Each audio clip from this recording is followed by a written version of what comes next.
আসসালামু আলাইকুম। আমি আবার হাজির হইলাম 13.1 নবম দশম শ্রেণী 13.1 এর 7 নম্বর অঙ্কটা নিয়ে। দেখো আমি আবার চলে আসলাম, দেখেন লেখা 4 যোগ 7 যোগ 10 যোগ 13 যোগ ডট ডট ডট ধারাটির কোন পদ 301।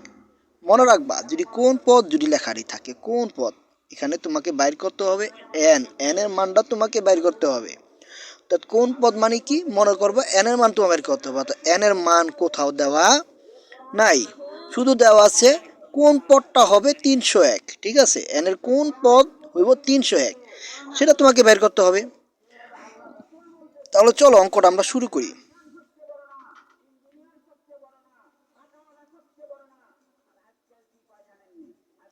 সমান্তর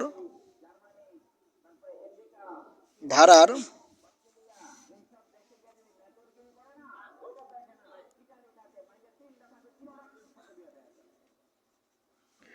প্রথম পদ এ। তো প্রথম পদ কত আছে? 4।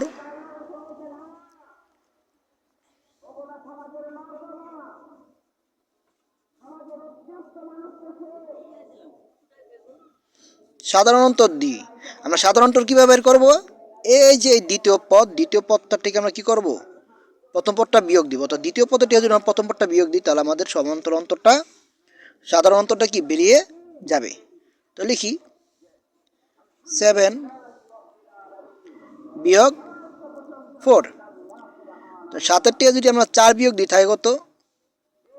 3। ঠিক আছে, তাহলে এখন দেখো আমরা লিখি আরেকটা জিনিস এখানে লেখা দিবা, অ্যাড করে দিবা।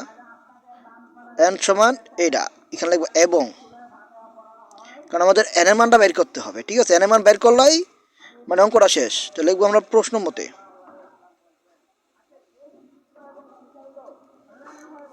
লিখবো এ প্লাস ডি। এই সূত্র তো আমরা জানি না, কোন পদ চাইছে 301, তখন আমরা 301টা লিখে দিব।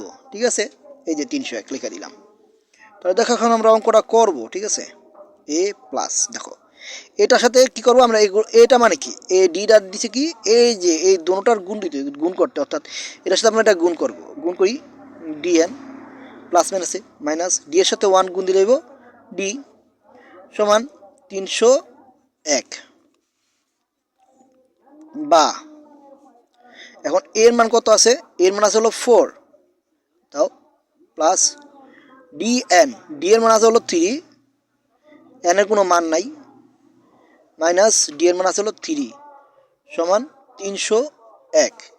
আশা করি অঙ্কটা তোমরা বুঝতে পারতেছো। বয়কার বা 4 প্লাস 3n, আমরা ধীরে ধীরে লিখি। হ্যাঁ, এই মাইনাস এখানে লেখো আমরা 301 মাইনাস 3, এখানে হয়ে যাবে প্লাস 3 দিয়া দাও। বা 3n এখানে লেখো, এখানে কত 300, 3 আর 1 যোগ করলে 4,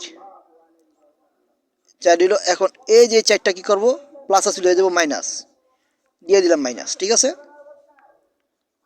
বা এন সমান, এখন দাও এন সমান, এখানে একটা দাগ দাও।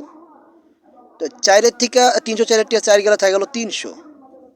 আমরা জানি গুণটা কি হয়ে যাবে, এধারে গেলে ভাগ হয়ে যায়, তাই না? তো দাও ভাগ। সুতরাং এন সমান কত, এটা যদি আমরা কাইটা দিই 100 আসবে। তো দাও 100, এটাই কি অ্যান্সার। আশা করি তোমরা বুঝতে পেরেছো।